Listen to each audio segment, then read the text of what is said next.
শুধু জামাত ইসলামের বিরোধিতা করতে এই আকীদা নিয়ে এরকম খোলা যুক্তি দেওয়াটা কি আসলে আমাদের জন্য ঠিক? নমাজ আগে না উজু আগে? বেলা দুই কয় উজু বাদে করবো না, আগে 10 রাকাত নামাজ পড়িলাই তার নামাজের যেই দশা হইব। এই বর্তমানে অনেকেই হয় আকীদা সংশোধন করবো না বাদে আগে এরা বাংলাদেশে ইসলামী হুকুমত কায়েম করিলাই।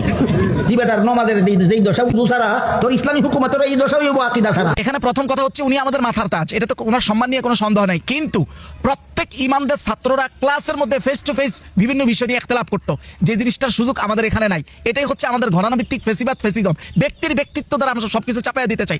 আমি কেন এই যুক্তির সাথে একমত না সেটা একটু বলি। এক নম্বর হচ্ছে হুজুর যুক্তি দিয়েছেন অজুর ব্যাপারটা। আচ্ছা, অজুর যুক্তিটা দিয়েই বলি। অজুর দুইটা সাইড, একটা হলো অজুর ফরজিয়াত, আরেকটা হলো অজুর সুন্নত মুস্তাহাব। কারো যদি অজুর শুধু ফরজিয়াত আদায় হয়ে যায় তো তার উপরে কি নামাজ ফরজ নয়? তাকে কি নামাজ পড়তে হবে না? নিশ্চয়ই তাকে নামাজ পড়তে হবে।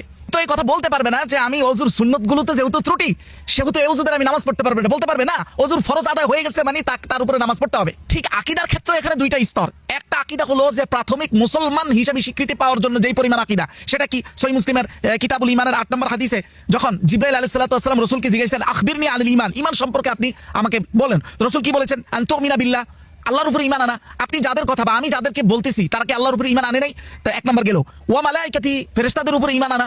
তো আমি যাদের কথা বলতেছি তারা কি ফেরেশতার উপরে ঈমান আনে নাই? দুই নম্বর গেল। ওয়া কুতুবিহি, কিতাবের উপরে ঈমান আনা, তারা কি ঈমান আনে নাই? ওয়া রাসূলিহি, সমস্ত রাসূলগণের উপরে ঈমান আনা, রিসালাতের উপরে ঈমান আনা, তারা কি ঈমান আনে নাই?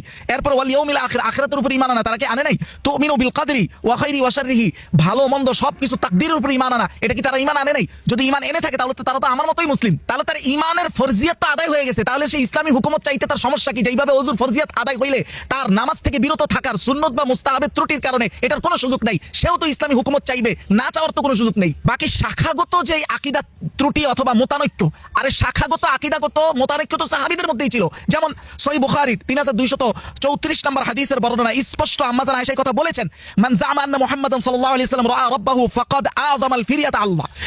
স্পষ্ট আম্মা জান আয়েশা বলেছেন, যে মনে করবে রাসূলুল্লাহ মেরাজে গিয়ে স্বয়ং চর্মচোখ দিয়ে রাসূলুল্লাহ আল্লাহকে দেখেছেন, যে এটা মনে করবে, আম্মা জান আয়েশা বলেন সে আল্লাহর উপর অপবাদ দিল। এটা আম্মা জান আয়েশার আকীদা। এটার কারণ হচ্ছে আল্লাহ তাআলা কোরআনে বলছেন যে আতুদরিকুল আবসার ওয়া হুয়া ইউদরিকুল আবসার। আল্লাহ বলছেন আল্লাহকে কোনো চোখ সীমাবদ্ধ করতে পারে না, বাবা ধরতে পারে না, কিন্তু আল্লাহ সব চোখকে ধরতে পারেন। মানে আল্লাহকে কেউ দেখে না, আল্লাহ সবাইকে দেখেন।